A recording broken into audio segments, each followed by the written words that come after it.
Welcome into the latest episode of Corners of the Culture. I'm D-Lo, he's KC. Yes, sir. Along with the dope ones. Don is dope. Wherever you are, we appreciate you so much for being with us. We appreciate you downloading, subscribing. We appreciate you being here with us each and every single Thursday on your favorite podcast platform. You can also check us out in visual form over on youtube.com/ESPN 1320 as we take these deep dives down hip-hop as we continue to celebrate the 50th anniversary of our favorite genre here. They call it a genre of music, but hip-hop is really a lifestyle. And few are as synonymous with the lifestyle of hip-hop as the person we're going to talk about today. Few are as big of a question mark as the individual we're going to talk about today. An enigma. One of the most celebrated artists in the history of hip-hop. But man, we're really talking a singular album here, along with some work with the Fugees, obviously, Lauryn Hill. Yeah. One of the greats to ever do it, with all that being said. Miss Hill. One of the greats to ever do it. She was 21 when that album dropped. I didn't know that until I started researching. I mean, 21 and living with her mom, living with her parents. When we were when I was that young, you guys were around the same age too. I mean, everybody seemed so older, right? Like I'm 13, 14, 15. These people I'm seeing on TV, they gotta be, 26, 27 or whatever. It's 21 years old. 21 years old. Had to be. That makes her what, like 19, 20 when the score came out? Exactly. Yeah. I mean, exactly. Damn. She got signed the same year she did Sister Act 2. The Fugees signed their deal like a couple months after she wrapped that movie. Did you see Sister Act 2 or did you know of the Fugees first? Sister Act 2. Definitely. Because Sister Act 1 was huge. Yeah.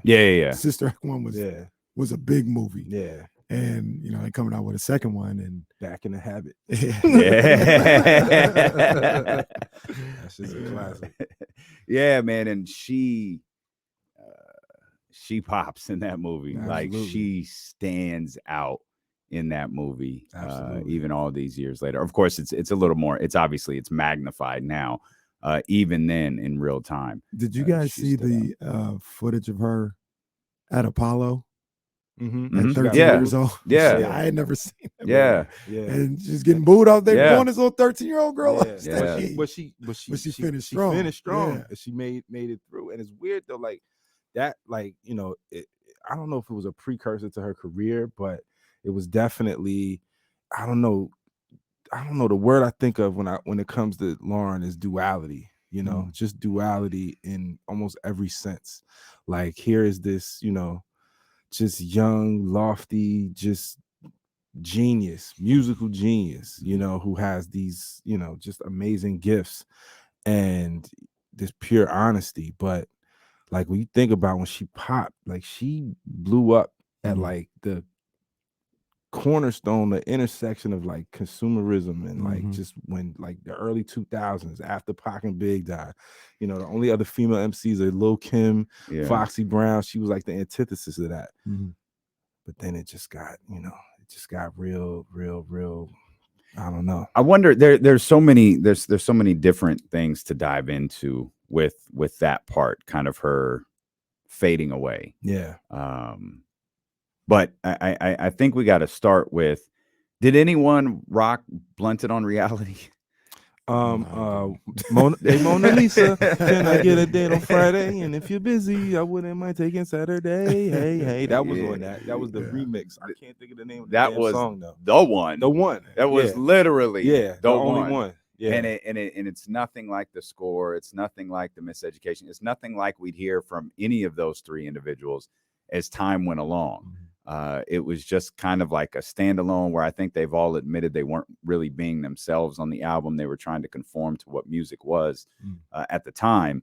And then, of course, came the score. And that is, again, it sounds weird to say this when there's only two. That's the definitive Fugees album, though. Like that's when you think of the Fugees. It's one of the great hip hop albums of all time. Yeah. And did y'all know? I didn't know it was nominated for Album of the Year. I did not know that. That year it was nominated for Album of the Year and lost. I had no idea. 1996. Do you know who won? No. I'm gonna have to look it up now. I don't. that was a massive project, and I learned this is funny how music is, right? It's funny how things go. Watching some stuff with Praz, and he said Killing Me Softly was not supposed to come out. Yeah, it was supposed to be on. Yeah, he said somebody leaked it. Yeah, that's how it came up. But they was like, we didn't want to put that song out at all. Yeah, and that's crazy. It turned into what it turned into. One of the biggest songs in hip hop. The definitive song on that album for sure. But I think it was Fuji La. That was the first. That was the one that got me, bro. That was the one. Like when I heard Fuji La and I heard Lauryn on that hook, it was a rap. And what's crazy is I don't think at that time I even put 2 and 2 together that she was Joyful Girl from Sister Act 2. Right. I don't think I made that connection. Right. Like I think it was a couple years later. I was like, oh shit. And just for the make sure the timeline, Sister Act 2 was first. It was first. Sister Act 2 came out first. first. It was first because again they signed their deal. They signed their deal with Columbia the same year. I think that was 93, I want to say. And then they put out Blended on Reality. And then the Blended on Reality was 94. 94. Score was 96. 96. Miseducation was 98. Yeah. I think Praz also had an interview where I think they all talked about, they said 12 people bought that first album. I saw that. 12 people. And then they go, damn. So nobody bought the album? And he's like, well, 12 people did. That man. Praz, this isn't a Fugees episode. That dude was cold. No, for sure. Oh my gosh, that dude was bad. Just to close the book on this, because it would have bothered me. The nominees for the 1997 Grammy Awards, Waiting to Exhale soundtrack, great soundtrack, was nominated for Album of the Year. I think that was off the strength of Shoop. What was that? Or Not Gonna Cry? Yeah, Not Gonna Cry. I feel like Shoop was a bigger pop hit though. It was probably so. Yeah, it was. The Smashing Pumpkins, the Fugees, Beck, and the winner, Falling Into You, Celine Dion. Oh man, was that? No, that wasn't Titanic. No, that was. Oh man, 90. Boy, I'm breaking my heart. Dropped that year. Oh my gosh, I'm looking at it now. Now I'm stuck on Waiting to Exhale. I wanted to see how many records from that album were nominated for something, because that soundtrack was a beast. Not Gonna Cry. Did Whitney have a track? Yeah, Shoop. Yeah, Not Gonna Cry and Shoop were both nominated for Best Female R&B Vocal Performance. TLC had a track on there too that was relatively big. That was a big soundtrack. Shoop won Best R&B Song, Best R&B Album, the Tony Rich Project. Boy, oh wow, nice. Okay. What were the hip hop albums that year? Because the Fugees won for that, right? Oh God, I would think they had to. Yeah, I think they took 2 Grammys. Yeah, they definitely did. Let's keep scrolling. Give Me a Heartbeat. Best Rap Album. So this is Hey Lover, LL Cool J. Oh Lord, this is gonna open a can of worms. Crossroads or East Best 99. Rap Performance by a duo or group. The Crossroads by Bone Thugs and Harmony. And Best Rap Can't erase Album them from the history books, man. Best Rap Album. Can't erase we were, Shep. Mr. Smith, Gangsta's Paradise, Mm. Beats, Rhymes, and Life, All Eyes on Me, Wow. and the winner, the score. The score beat All Eyes on Me, Wow. huh? Damn. Rightfully so. Yeah, rightfully so. Let's calm down. You know how I love feel. the score. You know how I feel. Cut the album down to one album, and it's perfect. It's That's a damn near fact. perfect with 2 discs. That's a Speaking of fact. double albums, I think we're doing Life After Death next week. Just to Ooh, throw let's that go. out there. We're Let's just go. coming off the 25th anniversary of Life go. After Death. I'm gonna leave All Eyes on Me alone. That's for another day. But They didn't know what to do with hip hop though. You got to think 90s, 97. They still didn't know what to do. But I feel like Fugees earned that.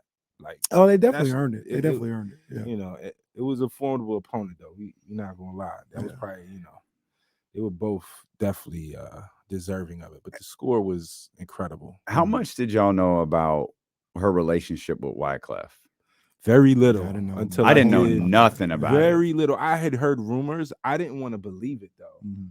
But after I did my research on it, I was shocked Yeah. at how messy it was. Yeah. Yeah. Praz told him. He said, Yeah. "Don't mess with the girl." Pras called Wyclef the cancer of the Fugees, because those sowed the seeds of their eventual, he said dissolution. Pras told him from the start, do not mess with Lauryn, period. Don't mess with her. And Wyclef couldn't help himself. Yeah. And Lauryn couldn't help herself. It's crazy to think about those three individuals, because obviously we're going to talk in depthly about Lauryn Hill and what went on with her and what she wound up doing. But you look at Pras, we just all shared our feelings on Pras. Wyclef, in the same conversation, is just immensely talented. I saw Wyclef do a performance in a studio with me and like 19 other people as part of something we did on KSFM many years ago. That dude's level of talent is borderline immeasurable. And to think during a brief moment in time, all three of these people were together in one group, making music together. They're their dream team. Yeah. To a certain degree. Yeah, absolutely. Absolutely. I got a question for you guys.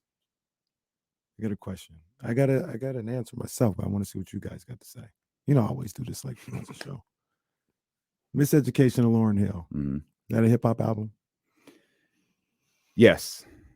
Why? I agree. First of all, I agree.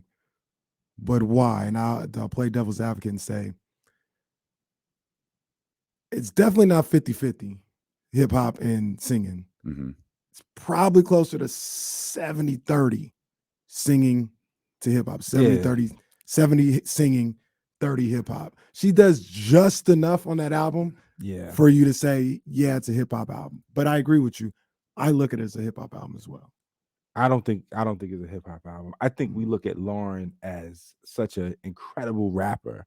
She's such a dope MC, probably the greatest female MC ever, arguably. But I think that album, it's an R&B album that features hip hop. I really do. You can convince me of that too. I think it's a hip hop album, but you can convince me that's more so. Yeah. I don't think it was centered around rap. I think she just poured her soul out on that record. You know what I'm saying? But it was more, she couldn't do it and she couldn't put the kind of feeling into it just with rhymes that she could through her song lyrics, I feel like. What about, could we call it a transformative hip hop album where it opened the doors of, because you said this earlier, and I think this is worth elaborating on. This album came out in 1998. So we're on the heels now of Pac and Big dying. Yeah. Right. And, Illmatic is still, it's still a street album. Right. I think it was dropped around this same time frame. 96. Reasonable Doubt. Like you're starting to see stuff, but hip hop is still essentially healing from the loss of Big and Pac and the year plus of that exchange between the East and the West and Death Row and Bad Boy and all of that. And for Lauryn to come out after the Fugees being regarded the way that it was and drop this album, it felt almost like a healing album for people. Felt like a healing album for Lauryn Hill more than anybody else, but it was a transformative album in the sense, like what you just said, if it's a 70-30 album of hip hop to R&B, that R&B is what made sure that this album got in front of the people who are going to allow her to win a Grammy Award and allow her to go on stage and say, this is hip hop. It's the transformative nature of that album, which you could argue set the tone for a lot of what we saw moving forward with Cardi B or Drake or albums Drake is who I always thought that Drake is, that's damn near a Drake album that have like a really rapping on that one, heavy R&B influence to it. No, I consider the R&B album featuring rap because she was the premier rapper of the time. Not even female rapper. I think she was one of the most respected just rappers. Like Young Gru quoted as saying, her pen game is untouchable. I think she reached, she definitely reached the audience that made her like almost a shoo-in for album of the year through the R&B. But I also think it was cathartic for her to get that out because she is somewhat of an instrumentalist too, right? She plays guitar, she plays a little instruments. So I feel like maybe this is just conjecture, but I feel like maybe the rhymes limited her a little bit. I feel like she needed to just get, the songs out, And what was the, oh my God, I can't think of the song on the Refugee All Stars, because that's another was it project. Was it the one that was on the Love Soundtrack?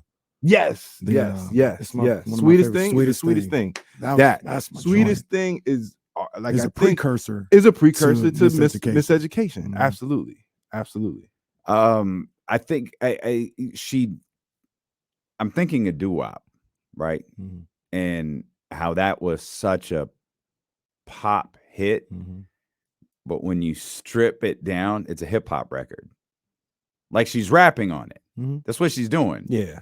But it's formed in a way of, they're going to play this everywhere because of how catchy the hook is. Right. And I think that was the brilliance of balance between what she did on this album. And I don't want the title of it to escape people either. The Miseducation of Lauryn Hill. You talk about the importance of that album to hip hop, and you go back and you read The Miseducation of the Negro and realize the importance of that book to the Black community. Like I think the way she titled the album, cover art the album, and laid out the album, those two things shouldn't be lost on each other, because there's clearly a tie between the two that's really incredible. Yeah, James Baldwin, right? No. That's not James Baldwin. No? It's I'll get you the title. I'll get you the author.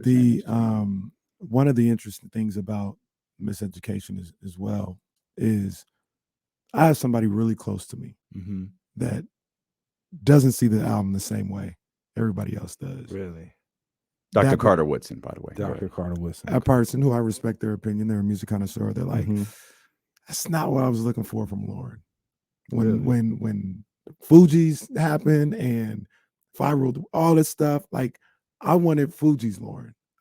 We talked about R&B. I didn't want R&B Lauryn. Yeah. I wanted, Lost Ones. Yeah. That's like the one song that sounds the most like a Fugees song was Lost Ones. And she's like, I like it, like it's good music, but it's not what I was looking for. Yeah. And during the research, I learned about how that album came to be. Almost how, allegedly, how she got no help from the Fugees, and how Wyclef was going around saying, if you work with Lauryn, you can't work with me. And people were choosing sides. So she had to go find these unheard of producers at the time. Had to go find a whole crew of producers. I think they called them New Ark. And create that sound and create that album. I mean, I say all that to say, just imagine at 21 years old, like you got to go essentially out on your own, find your own sound, put it together. And not only were you able to do it, you were able to make a classic. Yeah. So let me just say something. So you just touched on a lot of points, Kenny. I have so much that I could say about Lauryn and take it so many different ways, but let me just touch on what you said real quick, right? So stemming from the relationship between her and Wyclef, which I was not privy to the depth of it prior to the research that I did, but the fact that this woman who was like the heart and soul of this group was kind of almost cast out, right? Because she would have preferred to stay with the Fugees. There's more than one interview. I've watched every single interview that's on YouTube of her. And in many of those interviews, she stated that she would have rather been with the group. But it seems like that relationship just muddled the whole thing. You know what I'm saying? So yes, she then steps out on her own because, again, Sweetest Thing was kind of a precursor, right? And then the people that were still in her corner are telling her, no, you need to go and make great music on your own, right? Without the help of your bandmates who you have kind of leaned on, you know what I'm saying? You got to get from out of their shadow. So then you mentioned somebody close to you who felt like that wasn't the Lauryn that they wanted. So in my research, allegedly, one of the first songs that she did, one of the first songs that she demoed was To Zion, you know, and that's one of my favorite albums on the record. You know, it might be. Like, and then, I love that song. And you have a son, I have a son. Like you could just feel that, right? So she took that to Tommy Mottola, and allegedly they hated it. It was dead on arrival because it wasn't the Fugees. Mm-hmm. So much like the Apollo performance, she's putting herself out there and it's getting booed, but she's persevering. Her resilience in making this what became obviously this immaculate, incredible album, it was faced with a lot of scrutiny early on in its inception. And that's just like, I mean, I think that we'll get here to where things went wrong. I think that became a part of why she got so jaded, like with the industry in general. Well, I wondered too, after 10 Grammy Award nominations, 5 wins, the Album of the Year award, if there was the like Thriller aspect. You know what I mean? Like, how are you going to follow this? How do you follow in Thriller's case? How do you follow the biggest selling album in history? Like, how do you follow it? Bad, to me, is an incredible album. I think I could make a compelling argument that Bad is better than Thriller. Yeah. But it didn't sell like Thriller did. It's not regarded the way that Thriller is, but it's an album that had 5 #1 singles on it. Yeah. But it's not looked at the same. And I feel like people who have dropped masterpieces so early are tasked with following it. And it's a tough task to undertake. Even, and you're 100% right. And it's even twofold for Lauryn, because I remember we talked about this with Dre. Dre and Lauryn are the same. Not saying Mike isn't or anything else, but they're artists. And when you're an artist, you go purely on feel, how you feel about the project. You may play whatever you have for 100 people. 100 people may think it's dope, but if you're not feeling it, if it's, I don't have the connection to it, I'm not doing it. And I think that's what Lauryn went through.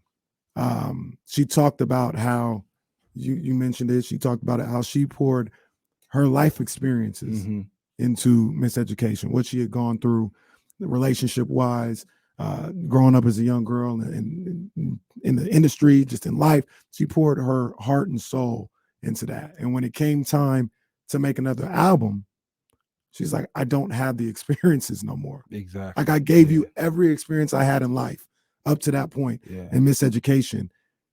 And I can't draw from these last 2-3 years. Right. Like, I can't. And like I said, I may be able to make good music, but if I don't feel it, I'm not doing it. Yeah. And I think she's never felt it since. Yeah, I don't think so either. And I think, to sort of piggyback on that point, not only it's like Jay says, Reasonable Doubt was his whole life's journey from, from childhood to, young adulthood, and he put everything into it. Lauryn absolutely, crafted Miseducation, with that same sort of life experience, at the helm, of that project. But I think also she was a truth teller, right? She, at least in her mind, right? And, I'm a person who feels like there is no real truth. There's only perspective. So again, Lauryn is 21, 22, putting out this album, a young woman. Think about when we were 22. Think about our views on the world, and think about how much they've changed and evolved, right? So your truth at 21 is not your same truth at 31 or 41, right? We all evolve. But at that point in time, I think she, like you said, had to make her art substance based and not gimmick based, or not just for radio, for charting, for sales. But also, I think when she reached those heights, I think morally her spirit didn't feel like she could thrive in this hyper, consumerism, consumer-based industry, because again, like, early 2000s, it was popping, it was lit, it was like, it was like just good times. But she wasn't trying to be a gimmicky artist. She was trying to stay true to who she was. And I think that sort of just killed her spirit creatively. If Lauryn said, "I'm dropping an album today," would you be excited for it? I don't know. I don't know if I can be, just considering everything that's happened since Miseducation and all of the alleged things that have gone on behind the scenes. I don't know. So how much of Lauryn's absence do you think attributes to the way we talk about the Miseducation? Some of it. I mean, to a certain degree, she might be tortured by it, by its success. Absolutely. I think she's a tortured genius. Yeah. But I think because we talk about this album like we do for artists who died, right? Who dropped an album and then they were gone, and like they never had a chance to follow it up with something, that sucked, or they never had a chance to they never had the chance to chase Thriller, right? Yeah, like they never had that opportunity. But Lauryn's still alive. That's the thing. I was gonna say, we talk about her like she passed, and she hears it, like she can hear it, she can read it, like she can see it, and know that it's all out there, and we all know Lauryn's there. Some of us can see her. If you're willing to wait, if you're willing to wait past the start time, you might get to see Lauryn Hill at a show. Like, she'll still tour, but we talk about this album as if the artist who created it isn't with us anymore. Yeah, and that, I think, is the testimony to how great it is, and it almost adds to her lore. But well, I think it's her being gone that adds to the lore. Exactly, her absence adds to the lore. But it's how great this album is that we still speak of it in the same way, because since then, post Miseducation, Lauryn has done things that would get her more or less canceled, right? For any mortal person, the showing up late, the firing band members, the alleged theft of music, the not paying New Arc, you know what I'm saying, the affair with Wyclef, like all of these things for the average artist even might be like, okay, we're done with you, you know what I'm saying? But Lauryn is still held to that regard, and that is because, in my opinion, she is a genius. She's a literal genius, and I know that word gets tossed around a lot, but I think it applies to her. But I think she's a tortured genius, like you said, and there's so many things that played into her not being able to produce music. Because if you remember, something that I feel like is really telling is when she did Unplugged.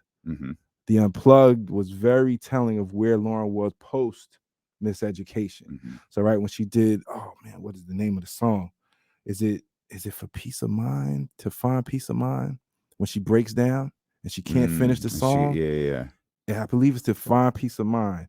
And she just breaks down on stage, and she can't finish the song.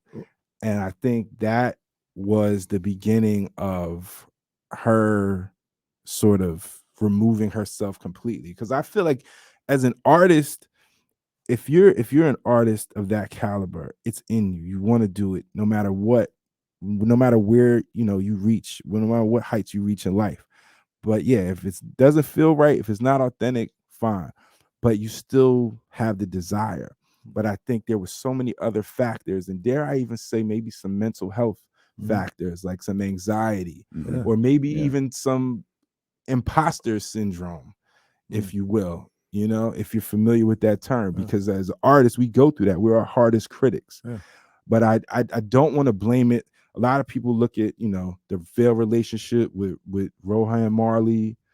I mean, even the Wyclef thing, as messy as that was, I don't think that is really the catalyst. I feel like Lauryn Hill was burdened by her own genius and then jaded by the industry. Well, and I'll even piggyback on that and say something else.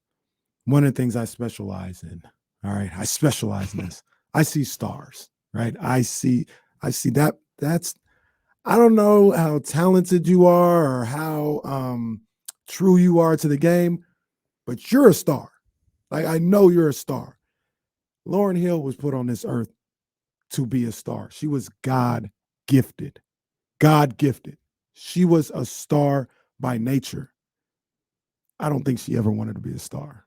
I think she wanted to be an artist, and artists want to be recognized for what they do. But when that light got too bright, it's uncomfortable for her. Yeah, it's like Dave Chappelle. When the light got too bright, when the price got too high, you got to get out of there. But I don't know if she didn't want to be a star. I think stardom hit too early for her, and I think it hit too massively. Yeah, it was super bright. Her. Like she was one of the biggest stars huge in the world. And we keep harping on her age. Like she was really young when she reached that stardom, and I feel like it was too much. Like you said, Damon, she was sleeping on her mom's couch. Yeah. You know what I'm saying? Like, and all this success and fame happened. And she talked about like, I don't know when exactly it was. It was after everything went down, but she was just like, I just want to live a normal life. Like I want to be a mother. I want to live a normal life. And that was. But does she send mixed signals? Yeah, she definitely does. Because she's an artist. She loves. Because she's a human being. Yeah, it's human being. You know what I'm saying? But she's an artist. She loves what she does. She loves being an artist. She loves performing. Well, she loves making songs. But when the light gets too bright, we also don't have to be. We also don't have to be naive to the fact she could just be like, well, I want to be normal, but I can make a lot of money doing this, and this real quick.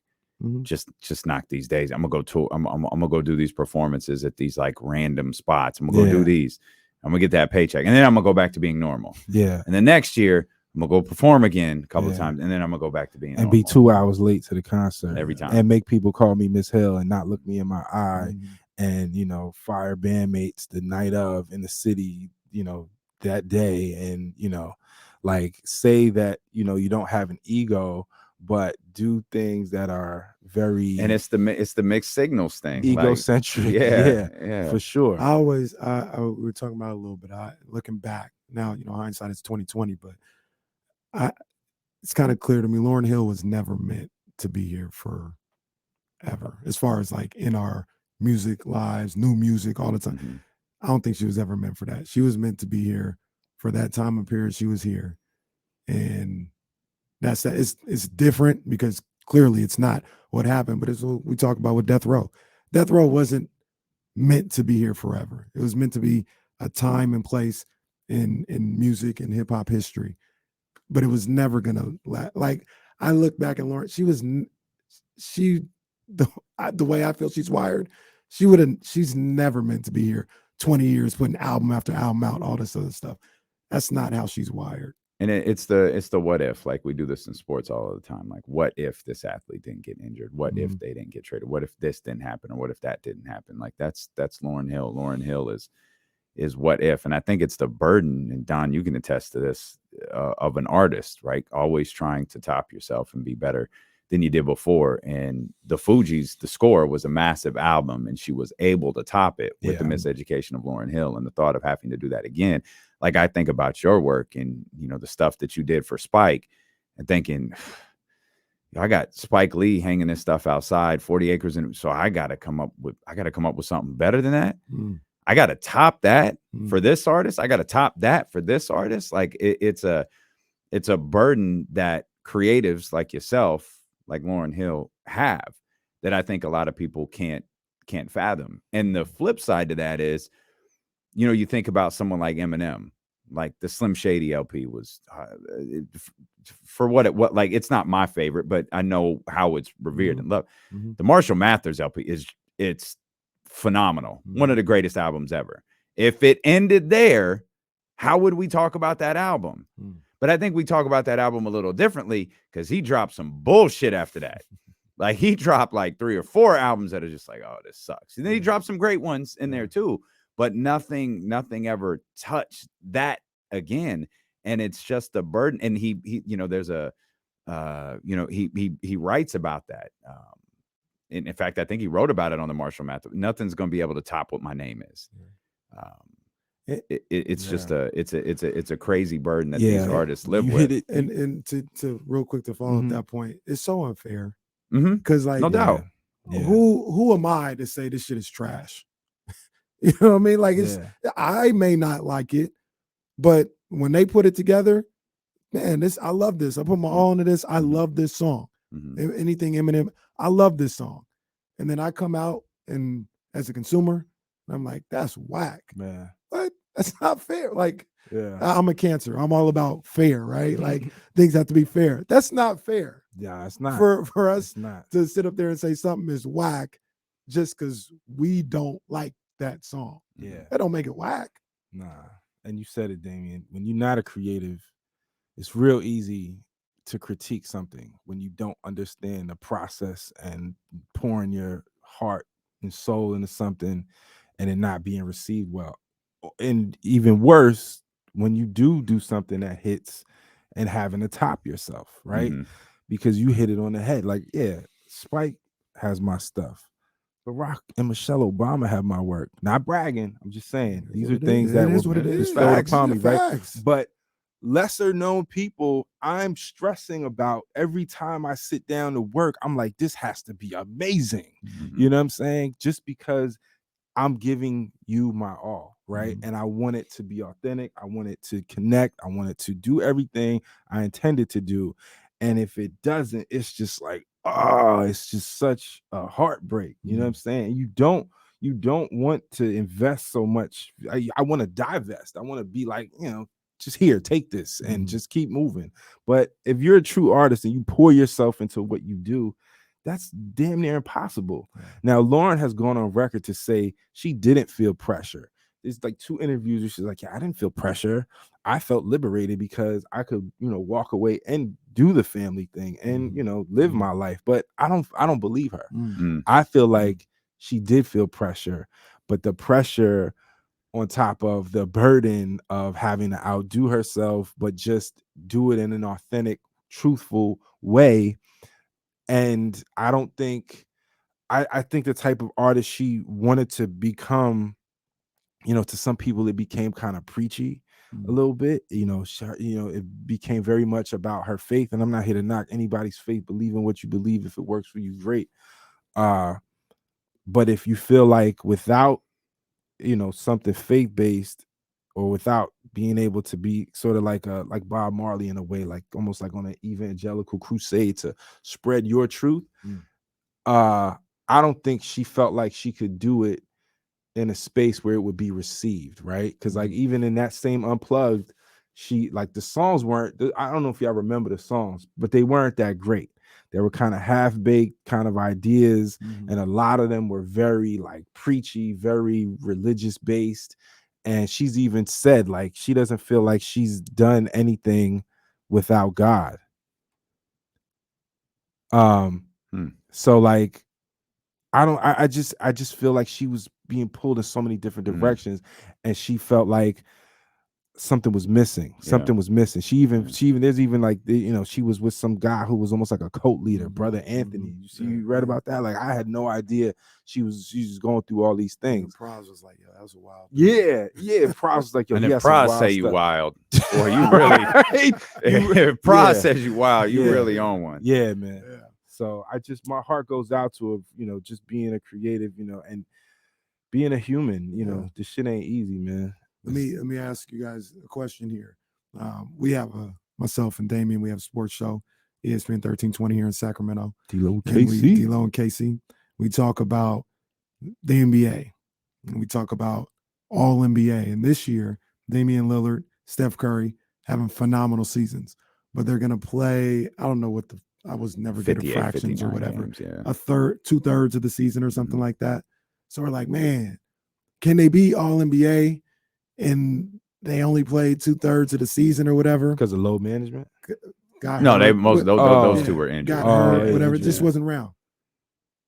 Can Lauryn Hill be the greatest female MC of all time, even if you can make the argument. She never even gave us a hip hop album solo. Yeah. She gave us the score. And then to your point with Miseducation, she never even gave us a hip hop album. Yeah. Can she be the best? Because I think lyrically, I think she's the best female artist to ever do it. I think lyrically she is. But then do we take into consideration legacy and influence? I mean, because all of those are there, but then we put her with the Queen Latifahs and Queen Latifah. I thought a lot about Queen Latifah when studying, when preparing for this, because Queen Latifah is the only one who I think could have been what Lauryn was. Yeah. But at the time Queen Latifah came out, that's not what they did. Nah. Like, because we learned later, Queen Latifah can sing. She can sing. Like, she could have dropped definitely. something like the Miseducation of Lauryn Hill. Definitely. It's just that's not in the era that she emerged and got into our viewpoint. That's from Jersey too. Yeah.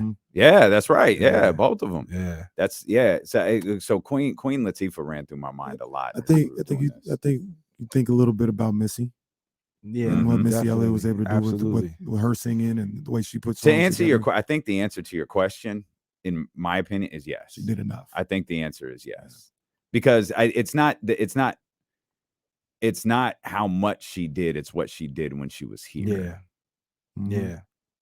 Again, talking about her like she's dead. It's hard what not she to. did. Yeah, it's what she did when in 1996 and 1998, and like how her name. It's such a void without her, though. I mean, we talked about If I Ruled the World and what her name and her voice meant to that track for Nas. Gave him his biggest hit ever. Yeah. I had a tweet earlier because I watched these videos and I just looked at her. I was like, man, Lauryn was so beautiful. And I tweeted out, I was like, Lauryn Hill was beautiful. And I saw that. And people were like, what?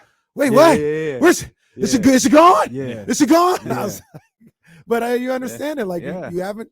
We don't see her no more. She's been gone. And then people were like, she still is. I was like, I'm sure she still is. I haven't seen Lauryn Hill in forever. Like I'm sure I could Google her and find the newest images, but I haven't seen her since like the Chappelle thing when the Fugees did the thing. They was reunited for that. Ago. I saw an interview with her. It was weird. It was some conference with Isaiah Thomas, and Isaiah's talking, and he's like, "Yeah, and this woman, she taught me how to be a boyfriend and a husband, and we need her back." That's random. Yeah, hella random, right? Detroit Pistons, Isaiah Thomas. Zeke, absolutely. Zeke from Chicago. If I'm Lauryn, that's not something I want on my resume.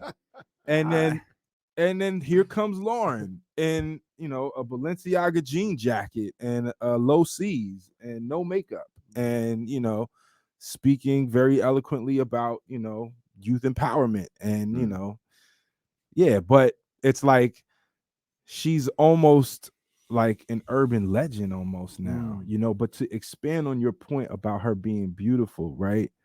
Lauryn is so special to me. Another one of the reasons why, she can be considered the greatest, female MC of all time is what she projected outwardly as a brown-skinned Black woman with dreads who wasn't hypersexualized, who stood firmly on her unapologetically Black music and ideology, and at a time when Lil' Kim and Foxy Brown were the top two female MCs. Like she was the antithesis of everything that was supposed to be popular, when it came to women. She stood firmly on her principles and on her craft and on her persona, and I don't even think she gets enough credit for that. You know what I'm saying? Because she didn't create a subgenre, but she defined it. She defined what like neo soul really is. I feel like it was out before D'Angelo was out before. D'Angelo, I think she defined it. You can say defined. I'd probably say create, but I only say she didn't create it because D'Angelo was out. I think Erica was out. But she definitively sort of defined that. I like for that. sure. And then it was standing on all those same principles, not conforming to what the industry might want you to be or what you feel like is going to be your way in, but just being genuine. But I think again, all of those other burdens and all of those other sort of trappings of that level of success, it just got to her, Certainly one of the most fascinating figures in hip hop history. Lauryn Hill. I was listening to Miseducation, as I'm sure all three of us were on the way in. That's an album worth revisiting, man. Flawless. It plays perfect today. Like there's flawless. I had a playlist come on the other day. It was actually Run DMC came on. It was like an old school hip hop thing. Like no one who pulls up next to my car is going to mistake what I'm listening to for current music. Like, that this is old school music. You can't do that with the Miseducation of Lauryn Hill. You don't know when it came out. When you hear it, like if you're completely new to the project and you hear it for the first time, you don't know if it came out in 2023, in 2013, or in 1998. Yeah, it's timeless. Yeah, favorite songs, Lost Ones. Yeah, I'm torn. I got a second. I'm torn between Zion and X Factor. Zion, X Factor is amazing. Yeah, X Factor. X Factor is amazing. And Zion touches me for sure, but I think with Lost Ones, the reason why I was listening to it with a different perspective now, because I think Lost Ones is almost prophetic of her own career. You might win some, but you really lost one. Like, you know what I mean? Like that's a bar. Yeah. You know, and then seeing where she went from there, it just hits different now. Yeah. You know what I mean? But I'm not gonna argue against Lost Ones because I love the track. But when you talk about the definition of pouring your soul on a track, X Factor and Zion is, she poured maybe everything she had gone through in those 2-3 years. Yeah. Onto those. And the crazy songs. thing, X Factor was a massive hit. Yeah. It's not like an album cut you stumbled across like, oh, this is such a heartfelt song. That was a massive record. Yeah. It Can't Take My Eyes Off You is incredible too. That's one. It's her rendition of Can't Take My Eyes Off You. It's not her song, but it was on the conspiracy theory. Yeah. I was gonna say. I only watched that movie because of that song. And ended up loving that movie just because that song is in it. And I love Sweetest Thing. Oh, yeah, it's not Sweetest on the Thing. Album, but that's my song. Yeah, not Sweetest Thing. Sweetest Thing is dope. One thing I want to mention before we get out of here. I was watching an interview where Lauryn was talking about, again, the feeling liberated in terms of being able to walk away from music. So Damien, you asked the question, would we be excited about a Lauryn Hill album if it came out today, right? A better question is, would it be good? It's funny you say that. Would a Lauryn Hill album be would it be a quality album, or would it be, and here's the reason why I asked this, right? So recently Lauryn made a rare appearance on a Nas track. And I was actually excited when I saw that she was, doing a Nas record. But after I heard it, I was a little underwhelmed by the performance. And I think it fell into the kind of preachy, kind of a little too self-righteous kind of Lauryn. And you know, an issue. I want her to stand on her truth, but I also I don't want her to lean into it too much, because I think that's where it starts to get a little sticky, you know? Yeah. So I just, out of morbid curiosity, like, would a Lauryn album today, would it be good? I think she'd kill it, and it's to the point that Damien made. The way she makes music stands the test of time. She can make music today. Like, sometimes you get some of these older guys and women who make music today, but it sounds like in their heyday. It's like, that's not how the music sounds nowadays. She can make music that sounds like her now. You know what I mean? Like her, the artist. Like she can make music. She certainly today. has the life experience. Yeah, exactly, she did 3 months in prison. But the question, the question isn't probably what can she do. The question is, what would she do? What would she do is the question. What would she do? What would it sound like? Because going back, I don't want to contradict myself. When you're creative and you put your heart and soul into it, you want it to be well received, but you also want it to be true to you. So if I heard it and didn't like it, that doesn't mean that it's not good. To hear it. But I want, what would it sound like? You know what I'm saying? She said she was coming out with an album, I would be as intrigued. Well, we'd all be curious. Of course. The question is, do we honestly, do we think it would be good? I think it'd be good. It'd be a fine, like I would want it. She'd have to watch out for like crossing that line too much. Man. But I think I think it'd be good. Yeah, I mean, I would want it to be good, but I would be, because it's almost like because I wonder if a part of the reason why, and this goes back to trying to outdo yourself. I wonder if part of the reason why she never did another album is because she never felt like she could top the success. Mm-hmm. You know, it's Mm-hmm. like I feel like Eddie Murphy never came back to comedy because Raw is Raw.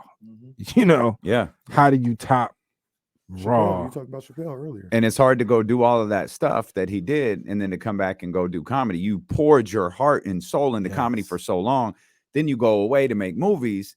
And then you're just going to come back and make a great comedy special after we've seen it. We ain't got to call names out, but we've seen comedians who have gone to make movies and then have tried to go back to comedy. And you're like, and it don't hit the same. I guess comedy's funnier when you're broke. Yeah. Like, because these dudes, leave Kevin Hart out of this. I didn't say nothing about that man, Kevin Hart. He's rich. He works hard. He'll tell you he works hard too. He'll let you know I work hard. He sure will. He'll tell you. He sure will. That's not who I was thinking of, though. I know. I ain't gonna say his name. I ain't gonna mention Smokey by name. But, oh man. At Hard Rock Cafe. Hard Rock Hotel coming soon. Well, get your tickets now. What's going on, Damien? Or wait, it probably won't matter. You can probably get them whenever you want to. We appreciate you so much for being with us. Subscribe to Corners of the Culture wherever you get podcasts from. Share it with your friends. Post it on social media. Make sure you check out thedopeones.com. Make sure you check out D'Lo and KC on ESPN 1320. And most of all, make sure that you are back here next week on Corners of the Culture. Holla. Peace.